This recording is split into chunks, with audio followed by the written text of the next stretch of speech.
Bem, boa tarde a todos. Nós estamos aqui hoje a dar início à segunda temporada da Carcassonne e os Segredos e para começar temos um grande convidado, um convidado muito especial, o Ricardo Gomes, que é, podemos dizer em Portugal, a pessoa mais entendida e que melhor nos pode elucidar sobre a paixão que existe sobre este jogo Carcassonne.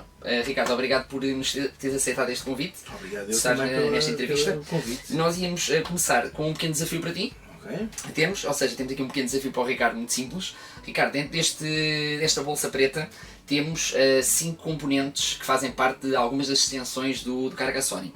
O desafio era tu pôres a mão e ir tirando um componente de cada vez e conseguires perceber, olhando para o componente ou sentindo, se conseguires perceber de que extensão é que estamos a falar ou de componente estamos a falar. Ok, vamos a isso. Sem veres, tentares perceber. Sem ver? Sem veres, ou seja... olhos assim longe. Exato.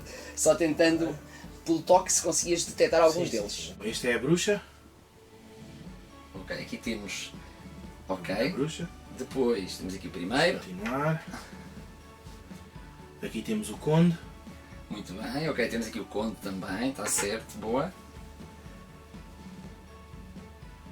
Aqui temos as minas de ouro. Ok, exatamente, temos aqui o ouro das minas. Aqui tens um vagão. Ok, pronto, exatamente, que é, em português também chama de carroça também. Acho que é vagão mesmo. Um vagão, pronto. E aqui um pouco mais complicado, ou não tanto. Eu não estou muito familiarizado com esta peça, mas é a nova adição, portanto ao jogo base. Tem o rio e depois tem o abade. O abade, ok, exatamente. É isso não estou muito familiarizado com ela, joguei uma vez ou duas só com ela. Com a mesma, pronto, ok. Mas por acaso sim, muito bem. Conseguiste bem, obrigado então por este desafio, Ricardo. Então, ora bem, o que é que queríamos primeiro perguntar? O Carcassonne no próximo ano, 2021, faz 20 anos. A primeira pergunta para ti é onde é que estavas há 20 anos neste mundo dos jogos de tabuleiro? Neste mundo dos jogos de tabuleiro, exato. Ok. Então, eu gosto de jogos desde muito pequenino. A questão é não descobri logo o Carcassonne. Creio que tomei contacto com o Carcassonne ou em 2007 ou em 2008. E na altura gostei muito do jogo e senti que ele precisava de mais. Como não tinha grande conhecimento da matéria, nem sabia que podia haver expansões, aquilo que eu pensei logo foi: tenho que comprar outro para jogar com o dobro das peças. Ok. Pronto, foi a coisa que pensei, tanto eu como a Tânia, minha esposa. Sim. E foi assim que fomos, portanto, nessa altura tomei conhecimento já muito depois dele ter saído. Exato, já com de qualquer das formas, o aniversário de Carcassonne é este ano. Carcassonne é de 2000, o aniversário é este ano. Certo. E desde aí não parei de jogar. Primeiramente, jogava acima de tudo online e solitário. Portanto, a tentar fazer mais pontos usando as mesmas peças. Certo. Que era apenas uma questão de maximização de pontos, jogando apenas ofensivamente e não defensivamente. Portanto, nunca bloqueando o adversário, tentando fazer as cidades maiores e bonitas. Claro. Pronto, foi uma paciência. Entretanto, depois descobri a versão competitiva online e pronto, comecei a jogar. E aí começaste a jogar também. Aqui neste caso, mas lembras-te mesmo da primeira vez que jogaste? Lembras-te onde é que foi, com quem foi também? Lembro-me perfeitamente. A primeira vez que joguei foi com a Tânia e estávamos na casa de férias dos meus pais, que fica em Portela. Okay. Foi lá que jogámos a primeira vez. Lembro-me, foi no terraço, numa mesa de plástico, redonda. Sim. Daquelas que tem os buraquinhos, que nem é muito estável para as próprias peças. E achámos aquilo tão giro que a segunda já foi nas esteiras, em cima da toalha de praia, uma esteira no meio, uma cadeira no meio, nós os dois sentados do outro lado e a jogarmos ali pronto, ao ar livre, claro. Perfeitamente, num sítio bastante giro. E lembro-me também que nesse mesmo dia depois mostrei-o aos meus pais e que não acharam grande piada. Mas daí para cá passaram a gostar bastante e pronto, e acho que é o jogo que eles mais jogam e o jogo preferido deles. Jogam muito um com o outro. Certo, muito bem. Aqui neste caso, do teu ponto de vista, perante a experiência que tens, o que é que achas que o Carcassonne de facto tem de diferente e de especial em relação a outros jogos? Bem, ele tem ali umas coisas que o tornam de facto bastante diferente. Não há uma coisa, são várias. Desde logo a questão da rejogabilidade e de não fazeres 2 mapas iguais. Se calhar é mais provável sair do Euromilhões.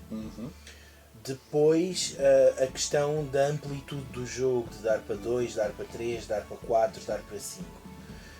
Que tem essa grande variante de ser um jogo a 3 a 5 muito familiar, mas que dá para aqueles compadrios, dá algum fator sorte.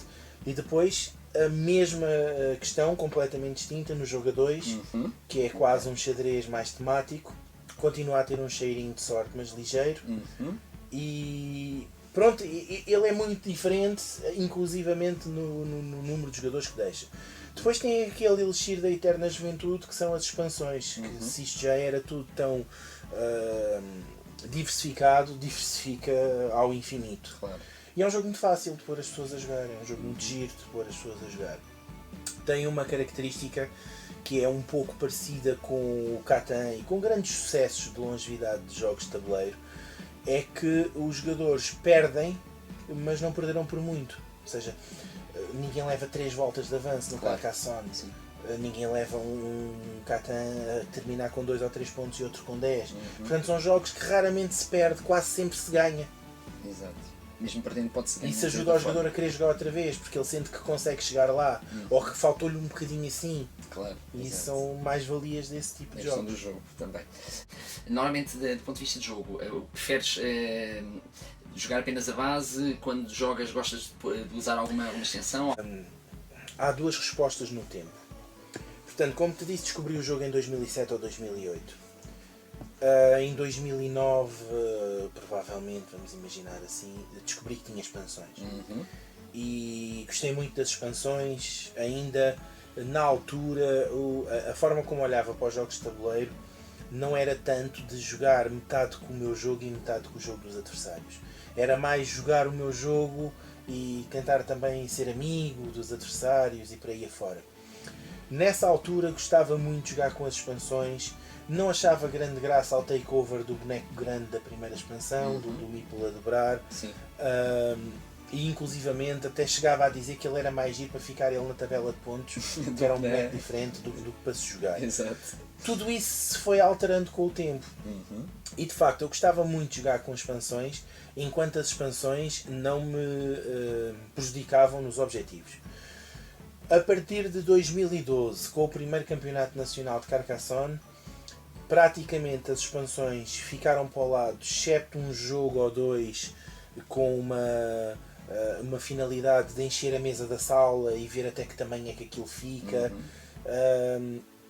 E comecei a jogar só o base, basicamente porque é como deves fazer, não é? Ninguém vai treinar futebol, mesmo as senhoras não treinam futebol de saltos altos. Portanto tens que treinar como vai jogar. E se durante 6 anos seguidos eu andei a jogar competitivamente e provavelmente não é vergonha dizer ao mais alto nível a Carcassonne, comecei a sentir que jogar com expansões não só não estava a treinar, como ainda me prejudicava por causa das diferentes combinações, dos poderes das peças, da diferença de pontuações e por aí fora. Portanto, sim, gostei muito de jogar com expansões. Em diferentes momentos, então, hoje, provavelmente, como deixei o meu lado competitivo em banho-maria, se calhar já teria muito gosto de jogar com as expansões. E neste caso, para além das extensões, há jogos, como temos aqui alguns visíveis, que são jogos próprios, no fundo independentes. De todas as que saíram nos últimos anos, recomendas alguma? Achas que há alguma que... Posso recomendar várias. Acho que a mais bonita que saiu foi o Safari, que é o do ano passado, e provavelmente um pouco mais gamer, porque tens sempre alguma coisa que fazer na tua vez de jogar. Portanto, não estás só preocupado com a peça e com o meeple, tens outras soluções. Acho que das primeiras que saíram, o Caçadores e Recoletores é muito giro, porque tem uns bonecos, uns cartões que ganhas quando fechas alguma montanha e dá-te um poder extra, que na verdade há ali uma corridinha um pouco parasitosa, em que de certa forma até vais fechar as funções do adversário para ganhares tu o bónus, um pouco como acontece com as mercadorias, que se fechares és tu que ficas com os barris, com o tecido. E isso é muito giro, isso no Caçadores e Recoletores existe. E depois há tanta expansão que acaba por ser retratada com estas retemáticas, ou seja, há muita coisa que vês nas temáticas que na verdade é como se isolasse um Carcassonne com a expansão X, claro, ou um módulo de uma expansão com o módulo da outra e dá-lhe ali um twist e é como se ficasse diferente. Na verdade eu acho que eles são todos muito diferentes, se não falarmos apenas da edição de inverno, que é uma temática e que, para não parecer que era só uma arte nova, meteram 12 peças com umas combinações um bocadinho diferentes, mas que facilmente, porque elas são as que têm os animais no jogo, as tiras e jogas com um jogo igualzinho ao jogo base. Eu gosto das expansões, portanto não há nenhuma das outras edições, sim, não há nenhuma que eu diga que é má. Certo. Agora, todas são diferentes. Pronto, se calhar gosto mais do Safari, gosto mais do Mares do Sul, sim, acho que essas duas são as que gosto mais. Depois provavelmente o Caçadores e Recoletores e no fim de todas deve vir o Star Wars. Mas pronto, isso também vai de jogador para jogador. Exatamente. Quem gostar mais de conflito vai gostar mais dessa. Quem gostar muito do tema há de gostar mais desse. Quem gostar mais de uma questão mais estratégica, pronto. E depois, basicamente falando, enquanto Eurogamer puro, adoro a gestão dos recursos e por isso o Mares do Sul ser aquela praiazinha extra. Certo. Ora bem, passamos agora um bocadinho para a questão da tua experiência em termos de competição. Ou seja, o Ricardo teve 5 participações no Campeonato do Mundo de Carcassonne. 2012 foste 15º em 26 jogadores. 2013 16º em 36. 2014 o ano principal, já lá vamos também, foste 4º em 34 jogadores também. Sim. 2015 foste 10º em 32 jogadores. E 2016... Pronto, foste 12º em 36. Neste caso, o ano principal de facto é 2014. Eu pergunto se ainda está muito na memória a meia-final perdida para os japoneses, em 2014. Sim, está. Está, porque ela estava perfeitamente ao meu alcance e isto pode ficar mal dizer, mas paciência. Ela estava ao meu alcance e há jogadores que por natureza utilizam sistemas que não os abonam, exceto nos resultados. E portanto, sim, o japonês foi uma das pessoas mais irritantes com a qual eu joguei e isto é uma opinião generalizada, portanto isso faz parte. Há jogadores que têm traços típicos, há traços dentro do jogo, dentro daquilo que fazes durante o jogo. No caso do Lizard Opals tem um traço de jogo característico. Sim, e depois há traços de personalidade e de estratégias fora jogo.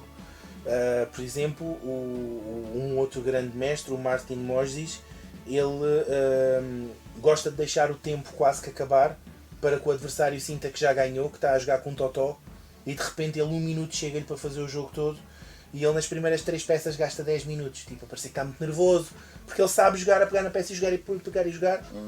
São traços. Pronto, o japonês gosta de a cada jogada mandar o palpite dele, tipo, estás com sorte, tipo, és um sortudo, onde é que está o pé de coelho, o meu jogo está-me a correr muito mal. Depois ele, por natureza, provavelmente questões fisiológicas, ele ao longo do dia cada vez cheira pior, não consegues pensar muito contra ele. E pronto, se o apanhares na primeira ronda é mais acessível, quanto mais para o fim, pior, como disse. Não é bonito dizer, mas são nuances do jogo. Exatamente. Mas está na memória, ela estava perfeitamente ao alcance, claro. Mas é um excelente jogador, tanto que deu mostras mais tarde do que isso, portanto não lhe caiu de céu aos trambolhões. É um excelente jogador, com as peças e sem as peças, tal como eu estava a dizer, porque isso tudo faz parte, não é? Isso tudo faz parte. E ficou porque foi um ano que, de certa forma, para chegar, e foi um ano estranho, porque para chegar a essa meia-final, no último jogo, na altura ainda eram 6 jogos, no último jogo ganhei ao Lizard Opals, que era o campeão do mundo em título. Ele acabou de passar na mesma no 4º lugar, ele ganhou a meia-final contra o Matheus Tabac, que é o eterno semifinalista que nunca lá chega, ele tem 5 ou 6 semifinais, e é o melhor jogador que eu conheço, ele e o Lizard Opals. E depois essa meia-final foi insólita. Claro, foi insólita. E eu tinha-me apurado em 3º lugar. Eu fiquei em 3º overall com 5 vitórias. O Lizard Opals foi repescado no grupo dos que tinham 4. Portanto, o jogo meu contra ele foi um mata ou morre. Provavelmente, se é ele a ganhar, não tinha sido eu repescado, dos 4 vitórias. Mas ganhar ele garantiu-me o lugar. e pronto. E diz-me uma coisa, tiveste, ou seja, nestas 5 participações, mesmo assim, essa tiveste 5 vitórias, noutras tiveste 4 vitórias. O que é que, mas o que é que achas que foi apenas sorte o facto de não teres tido a 5ª vitória nessas outras edições? Em alguns casos sim, mas em outros casos eu também consegui as 4 porque tive sorte. Portanto, ok. a sorte faz parte do jogo. Certo. Há casos e casos, é assim, eu nunca fiz uma participação da qual não me orgulhasse, portanto,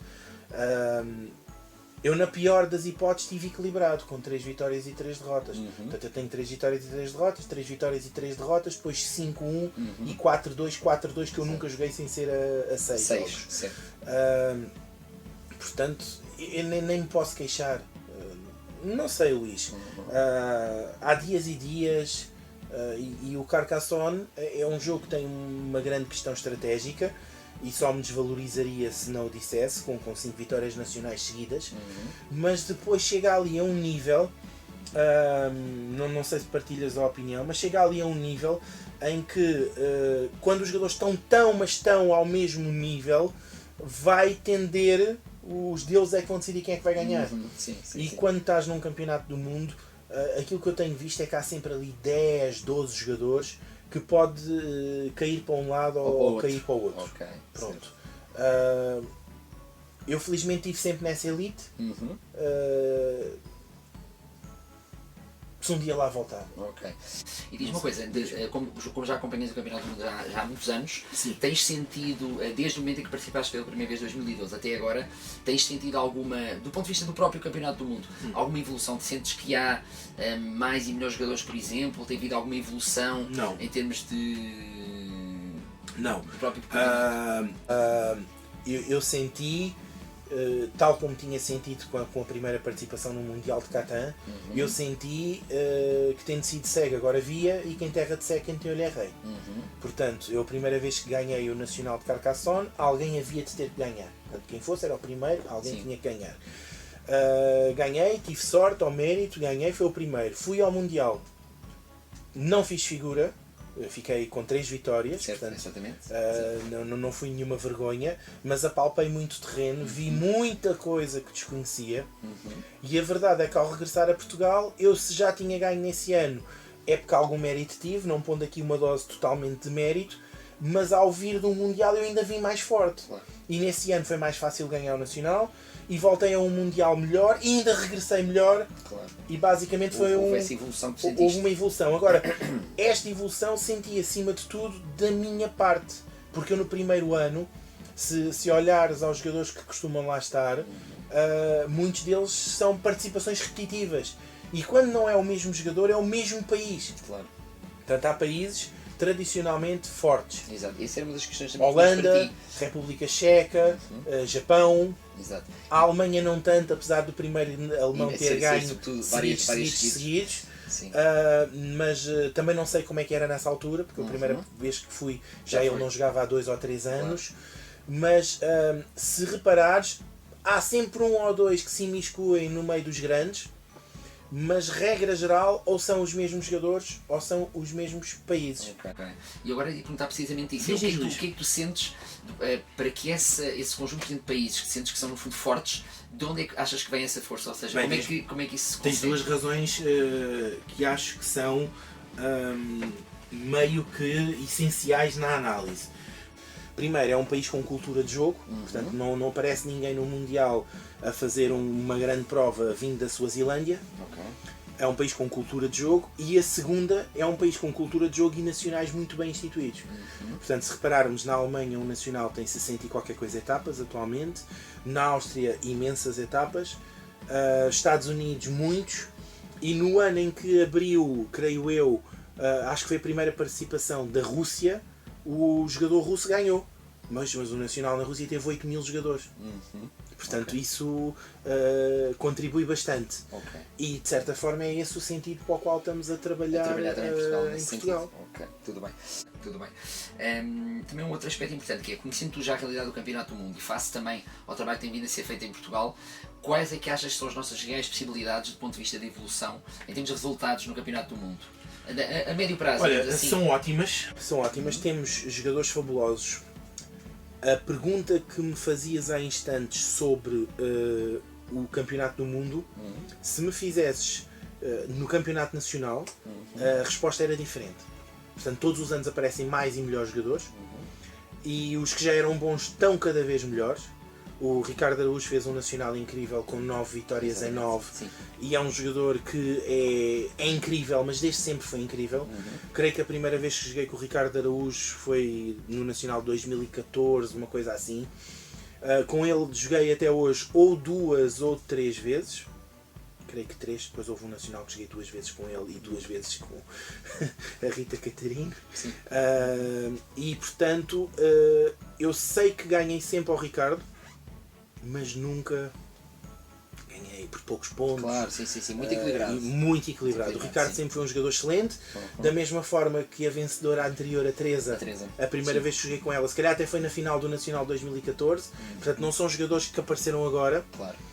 Ainda quem apareceu mais agora terá sido mais o Ricardo Silva, ou até o Gonçalo Pinto, que são jogadores excelentes, mas com uma participação mais recente. Porque de facto a Teresa e o Ricardo Araújo são jogadores já sempre foram maravilhosos, e simplesmente chegou o dia deles. Se calhar não tinha chegado antes e chegou agora, mas sim, também estão a trabalhar mais, e acredito que tanto eles como outros jogadores, o Renato, o David Ventura, são jogadores que podem perfeitamente ganhar o Nacional e chegar lá fora e honrar-nos muito bem.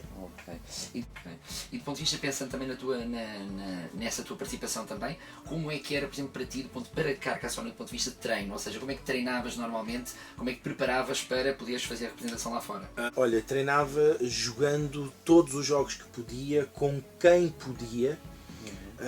Cheguei a lançar apelos na internet, a pedir às pessoas, eu ia estar no sítio Y e qualquer um podia se inscrever, e eu jogava de manhã à noite com toda a gente que se quisesse sentar na cadeira em frente. Eu lembro-me que até uma vez lancei um desafio em que quem conseguisse o melhor resultado contra mim, mesmo que fosse uma derrota, o goodie do Campeonato do Mundo eu chegava a Portugal e dava a essa pessoa, e assim foi. Também me lembro que no início, ainda em 2012, eu já tinha descoberto a forma de jogar online Carcassonne a sério, e lembro-me que me restringia apenas a jogos a 2 jogadores, para mais uma vez treinar como ia ser o desafio. E muito treino em casa. Tenho a sorte de ter casado com a Tânia, que é uma jogadora também maravilhosa, também um dia pode cair para ela.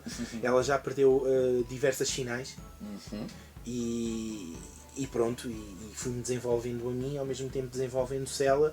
Tenho muita sorte com a família e com os amigos que tenho, e acho que a nossa comunidade, aliás, o meu obrigado, acho que a nossa comunidade ajudou-me bastante, não só nesses tempos do Carcassonne, mas também nos tempos do Stone Age, quando eu precisava realmente de treinar para um campeonato do mundo. Toda a gente era muito porreira. E quando estás a treinar para esse tipo de eventos, e como te dizia, no Campeonato do Mundo tiras ali 10, 12 jogadores que realmente têm capacidades, depois tens 20, 30 que não vou dizer que foram ver as modas, mas que se calhar foram descobrir como eu fui na primeira vez. E precisas saber jogar também contra esses jogadores. E quando estás a jogar online, a maior parte dos jogadores já tem um nível muito bom, porque ao fim de 20, 30 jogos online, a tua realidade é outra. E já não consegues apanhar esse tipo de jogador, que às vezes tem estilos de jogos tão diferentes que tu precisas saber jogar contra esse tipo de jogadores. Reparando, olha, fazemos uma análise. Início da pré-época de uma equipa de futebol. Nós vemos o Futebol Clube do Porto, o Benfica, o Sporting, aqueles que fazem estágios no estrangeiro. Se for o caso no Luxemburgo ou na Suíça, a jogar com equipas da 4ª divisão para ganharem 7 ou 8. Mas o primeiro jogo convém que seja para teres um gostinho. Perceber, estamos num bom caminho. Mas a partir daí, se toda a pré-época deles for a jogar com essas equipas, quando começar o campeonato, sério, já não conseguem. Portanto, também é útil jogar contra esse tipo de jogadores. Além do mais, é assim, quando havia esse tipo de desafios, ou quando começas um treino, muitas das vezes nem sequer sabes o nível do teu adversário, e às vezes do pior mato sai o melhor coelho. Portanto, convém não menosprezar qualquer adversário, e jogar contra um número variadíssimo de jogadores, porque há diferentes estratégias, há diferentes formas de jogar, e acima de tudo há muita coisa que se vê fora do jogo. E depois e dessa forma tornas-te melhor jogador também. Faça essa diversidade de jogadores com quem vais. Treino difícil, desafio fácil. Exatamente. Também. Do ponto de vista voltando aqui no fundo às suas participações, tiveste depois de 2015, pegando agora na questão do MSO, do Mind Sports Olympics, em 2015 ganhaste a medalha de bronze, isto só pensando em Carcassonne. Sim, multiplayer, atenção. Exato, multiplayer, já vamos depois falar disso. Em 2016 ganhaste a medalha de ouro, ou seja, 15, multiplayer. 16. Exatamente. Como é que, nesse caso, ou seja, estamos a falar 14 campeonato do mundo a 2 e depois 15 e 16 esta evolução nas medalhas. Mas continuei a jogar o campeonato do mundo a 2 na mesma. Exato, exato. E queria perguntar era se sentiste que nestes 3 anos foste sentir em ti próprio uma evolução no jogo e que levou a alcançar estes resultados. Sim. Existem muitos truques e muitas combinações refinadas, nomeadamente nos takeovers dos terrenos, que só aprendes com muita experiência e contornando os jogos com os melhores. Na maior parte dos jogos que vais jogar na tua vida, não vais precisar disso. Mas naquele momento-chave, a análise das peças que saíram, a análise do que está para sair, a probabilidade dentro das peças que estão para sair, se o teu adversário, se fizeres uma certa manobra, é suficientemente conhecedor do jogo para ir defendê-la, ou se ele te vê fazer aquilo e diz: mas o que é que este quer fazer com isto? E de repente já está, olha, era isto que ele queria fazer. Porque há coisas que contra um certo jogador tu podes tentar, há outras que sabes que simplesmente é inútil e que é um meeple que estás a gastar num sítio fácil de defender do teu adversário. Sim. Portanto, convém conheceres muito bem, mas também convém saberes as possibilidades que tens e como é que efetivamente se faz isso. E não é difícil nesse nível de jogo encontrares terrenos que no final do jogo ficam 4-3 ou até 5-4. Porque são aquelas contas que realmente fazem a diferença. No final, exato. E depois vai tudo de uma grande experiência. Se reparares, a questão do assalto aos terrenos é um bocadinho tipo a fuga do pelotão do ciclismo. Portanto, o primeiro a pôr está a iniciar a manobra que o outro tem que responder. Agora, se pões muito cedo, vai render pouco. Se pões muito tarde, pode ser tarde demais. Claro, há ali momento-chave. Há esse momento-chave que é o momento Sim. da fuga do pelotão, como eu costumo Exatamente. dizer. Eu também. Neste caso também tens, ou seja, participaste em dezenas, se não centenas de jogos, se formos a ver assim, do ponto de vista de muitos mesmo, também. Muitos mesmo. Mas neste caso em várias partes do mundo. Queria te perguntar era se nos sítios onde jogaste, se foste sentindo de facto, há diferenças, podemos encontrar diferenças falaste há pouco um bocadinho no estilo dos jogadores no Campeonato do Mundo, há estilos diferentes também, como em todo lado também. Luís, essa resposta não te a consigo dar. E vou-te dizer porquê. Porque num Campeonato do Mundo é jogado a 2. E numa Mind Sports Olympiad é jogado multiplayer. E mesmo esse multiplayer, em 2015, ainda tinha uma outra aberração da adaptação das regras, que era jogar com 3 peças na mão.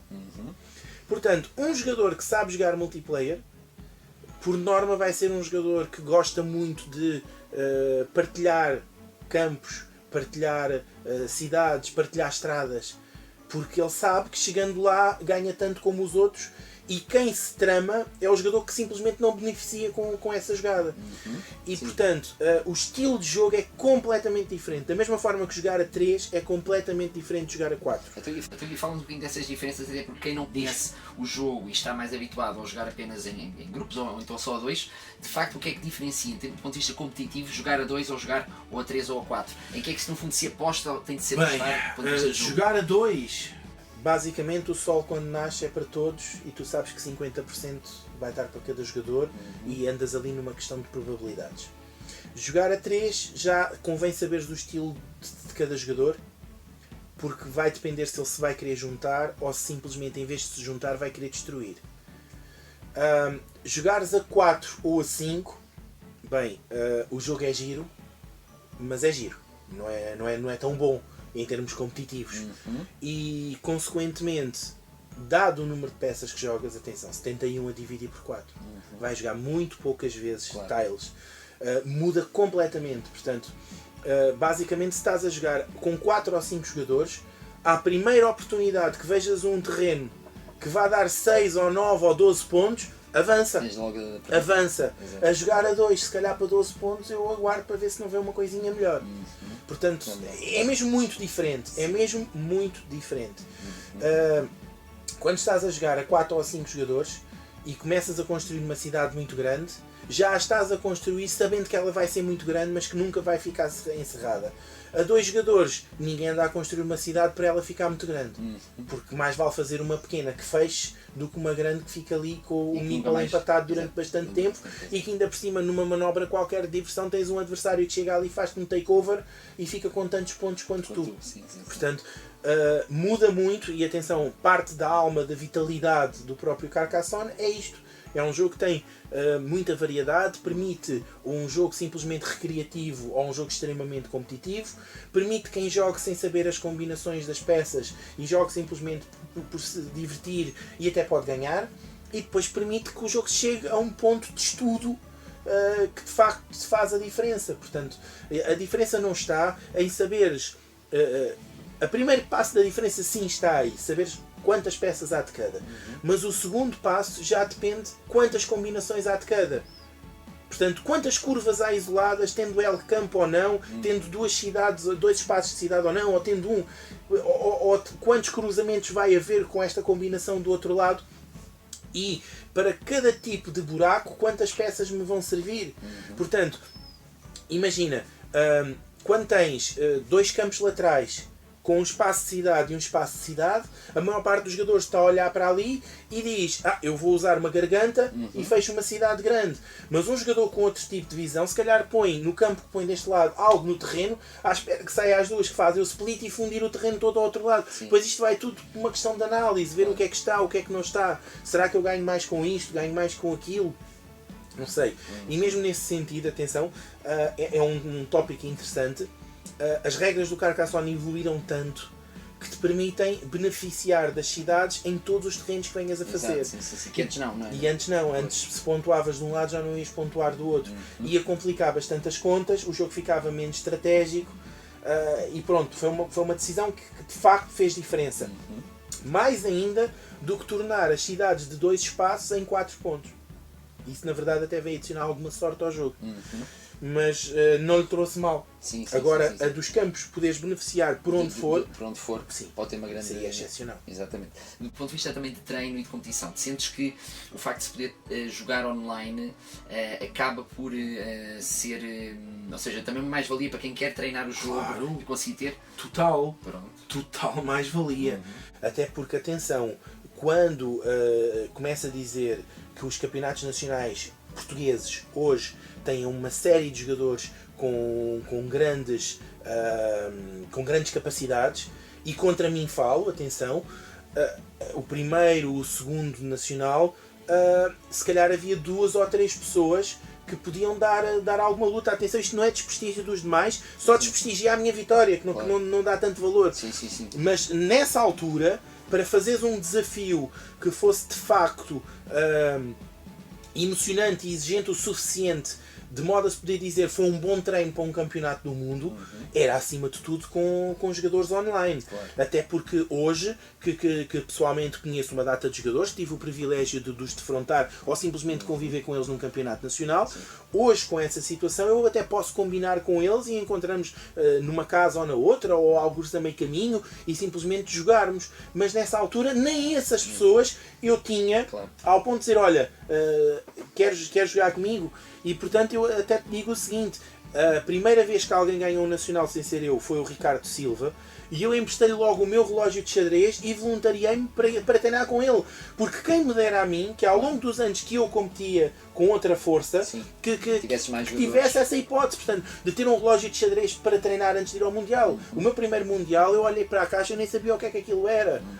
Portanto, existe uma própria evolução que num primeiro Mundial, tu num primeiro ou segundo jogo, estás muito por baixo, porque tu vais olhar para aquela caixa, dizem que tens 15 minutos, começas ali em tilt, tremes por todos os lados e pensas, como é que isto vai ser? E na maior parte das vezes, a primeira metade de tiles que colocas em jogo, tu gastaste 1 ou 2 minutos desses 15, porque o medo é tanto que basicamente pouco pensas e jogas. Portanto, tudo isso faz parte de um processo evolutivo do jogador que, para quem tem hipótese de voltar mais tarde ou de treinar antecipadamente com essas características, é um problema que para ele já está ultrapassado. Exatamente. Diz-me também outra coisa, ou seja, são sobretudo mais duas perguntas. Conta. Uma relacionada com como é que vês, ou seja, tem havido uma evolução do campeonato nacional, como é que perspectivas nos próximos anos, ou seja, a evolução do nosso campeonato, ou seja, tem havido uma enorme melhoria, e sentes também, e estás envolvido também nessa parte, como é que perspectivas, o que é que se pretende no fundo que nos próximos anos ocorra no nosso caso? Bem, chegar com as qualificatórias mais longe, portanto, dispersá-las o máximo possível pelo país, porque aquilo que assistimos com o passo dado em 2018 de transformar o Nacional por etapas, foi que a massa que participa nesse Nacional, que antes era chegar a um sítio e jogar, é uma massa que vem muito mais de longe, por duas razões. Primeiro, se o jogador está qualificado, tem aquele capricho. É um direito meu, qualifiquei-me, foi do meu suor que mereço aquele lugar, vou usufruir. Segunda, o jogador sente que se qualificou, independentemente de ser o maior da aldeia dele, é porque tem alguma capacidade. Enquanto de antes, um jogador que se calhar tivesse que fazer 300 km, se calhar 200, para ir a uma final nacional, ele se calhar não fazia porque ele nem sabe se perante os outros ele tem capacidade ou não. Portanto, primeiro de tudo, chegar cada vez mais longe, dar cada vez mais oportunidades e incentivar as pessoas a participar. Por exemplo, no final do Carcassonne deste ano, tivemos 30 jogadores, foi excelente. Havia a hipótese de entrevistar 2 pessoas além do vencedor. Pronto, em termos de equipa de vir, optámos pela senhora Natália, que tinha 82 anos, era um momento único na história de Carcassonne, não na nossa, na história de Carcassonne, e optámos por entrevistar o João, que veio de Viana do Castelo, era o jogador que vinha de mais longe. Agora dizes, então e este ano, o que há mais longe do que Viana do Castelo? Bem, este ano as etapas já foram anunciadas, ainda vamos adicionar outras, mas de qualquer das formas não estamos com essa carta na manga. Mas um passo grande que vamos dar, e é algo que em termos de equipa de vir já falámos, é um dia que tenhamos uma classificativa nos Açores ou na Madeira. Pronto, isso sim. Depois, se calhar, tirar um pouco aqueles jogadores que não gostam tanto do contacto presencial e se calhar no futuro, e no futuro não estou a falar no próximo ano, mas criarmos uma etapa qualquer cuja classificação seja feita online, para que alguém que só joga online, que nunca jogou presencial, tenha um incentivo de ir jogar, de sair da toca, chamemos-lhe assim. Portanto, há muita margem por onde evoluir. Outra questão, podemos efetivamente evoluir, mas também é preciso que a adesão, o feedback, o empenho dos portugueses a isso convite, é passarmos a ter um campeonato nacional que da primeira à última jornada seja feito com relógio de xadrez. Portanto, margem para evoluir há muita. O Nacional de Catan do ano passado já teve prize money, que é sempre apelativo. Mas não seja o jogador ao sair de casa pode dizer, olha, vamos esperar que é diferente. Portanto, há muito por onde conseguirmos evoluir. Depois, vamos imaginar como é que conseguimos melhorar o campeonato, não em termos de oportunidades ou da jogabilidade, mas em termos de envolvência. Conseguirmos ter um live streaming de meias finais e final, por exemplo. Conseguirmos ter um jogo gravado que mais tarde é emitido comentada a final. Fazer um jogo que esteja, se calhar não com live streaming worldwide, mas que esteja, por exemplo, com transmissão num ecrã gigante, que as pessoas que estão de fora não têm que estar ali em cima a ver e chegar a outros públicos. Luís, o céu é o limite. Agora haja recursos e motivação para tal. Portanto, como vês, há muita margem para onde trabalhar. Aliás, hoje que faço parte da Devir, essa é a minha principal função. Portanto, eu sou relações públicas e dou a cara pela companhia, mas também sou responsável de jogo organizado a nível mundial. E nota-se que há vontade. E isso não é só aqui para Portugal. Mesmo lá fora, conseguimos lá chegar. Agora, é preciso, de certa forma, que vão havendo cliques e cliques e cliques. Quando o Campeonato Nacional começou a ter dezenas de jogadores, já havia condições para se fazer por etapas. Quando a se fazer centralizado havia meia dúzia de jogadores, e atenção, o primeiro Nacional foi assim, mais uma vez contra mim falo, atenção, eu não ganhei um Nacional com 100 pessoas da primeira vez, ganhei com 6 pessoas. Não se ia pensar em fazer etapas, não é? Portanto, tudo isto é uma cadeia evolutiva. Nós gatinhamos, andamos, depois corremos, e podemos até treinar mais velocidade depois disso. Portanto, o céu é o limite, há muita margem para melhorar, se calhar mais até organizativa do que em termos de capacidades dos jogadores para jogarem. Estamos a crescer ano para ano e sim, temos muitas ideias, portanto as ideias não se vão esgotar de um ano para o outro. Agora vamos ver. One step at a time. Exato. At a time. Exato. Então, olha, pedimos só agora para poder deixar uma última mensagem para todos aqueles que ainda não conhecem o jogo, ainda não ouviram falar e que estão a descobrir, se calhar, este ano pela primeira vez o jogo e a existência do Campeonato Nacional. No fundo, um incentivo também para que tenhamos mais pessoas a participar também e mais envolvência no jogo. Ok, então vão ser duas mensagens distintas. Okay. A primeira é em termos de jogo. Bem, Carcassonne é um jogo incrível que põe em cima de uma mesa facilmente, não tem grande tempo de montagem, não tem muitas regras para ler e mesmo as regras evoluem, porque hoje o manual está separado por tópicos e pode jogar logo com as regras todas ou não, portanto sim. Depois a edição atual até tem 2 expansões, porque aquele clique inicial que te contei, que eu preferia comprar uma segunda caixa porque não sabia que havia expansões, a pessoa fica logo ali a saber, olha, é capaz de haver mais qualquer coisa dentro deste mundo. E até temos a Big Box em Portugal, que vem logo com muitas expansões. Sim. Agora, para jogar, realmente é um jogo que se põe muito facilmente as pessoas a jogar, é um jogo a partir dos 7 anos, jogam 2, 3, 4 ou 5 jogadores, com uma expansão já dá para 6, a Big Box por acaso já tem essa, que dá para 6 jogadores, portanto é um jogo muito simples de jogarem, podem jogar com múltiplas idades, é ótimo para um desafio de casais, um desafio de pais com crianças, os avós podem jogar também, é um jogo tão versátil que tem essa dimensão. Portanto, joguem, não tenham medo, não precisam de pôr as moedas em cima da mesa, não está aqui dinheiro nenhum envolvido, não há dados para lançar, portanto não há cartas na manga, é um jogo muito, muito limpo, chamemos-lhe assim, e fácil de começar a jogar. Com uma característica é que se apaixonarem pelo jogo, não só têm um sem fim de expansões, como podem desenvolver as vossas próprias competências de modo a começarem a participar nos campeonatos que vos podem levar ao Campeonato do Mundo, por exemplo, que é uma experiência, é a cereja no topo do bolo. Falando em termos de jogadores competitivos, bem, decorem a combinação de peças existente, decorem o número de peças que há de cada, porque não é só saber as combinações, é saber as quantidades de cada combinação. Treinem fora do vosso círculo, treinem com o número máximo de pessoas possíveis, porque vão descobrir muita coisa e também vão descobrir que vocês próprios evoluíram. E se possível, mas não é necessário e é horrível para começar, toda a gente deve começar numa mesa de jogo, mas se quiserem treinar a um outro nível, experimentem também o online. Até há aplicações com AI que há uns anos atrás era um AI horrível, porque ele suicidava-se, ele era kamikaze o AI, mas hoje é um AI que já é desafiante. Nunca se vai comparar a jogarem numa mesa física contra outra pessoa. Sentem a respiração da pessoa com a peça que têm na mão, sentem o nervosismo que a pessoa mostra, conhecem traços incríveis, fazem amigos. Portanto, o online não substitui de maneira nenhuma, mas se quiserem dar um clique extra e prepararem-se para um campeonato nacional, por uma etapa que vão jogar, sim, faz falta. E continuem a esforçar-se, porque assim como eu ganhei, também vocês podem ganhar. Também. Ok. Ricardo, também. Ok. Ricardo, olha, muito obrigado pela tua participação. Obrigado por teres participado aqui na entrevista. E nós então depois vamos, durante este ano, vamos ter mais algumas entrevistas com pessoas ligadas, tanto nacionais como internacionais, ao jogo. Por isso vão ficando connosco. Obrigado. Obrigado.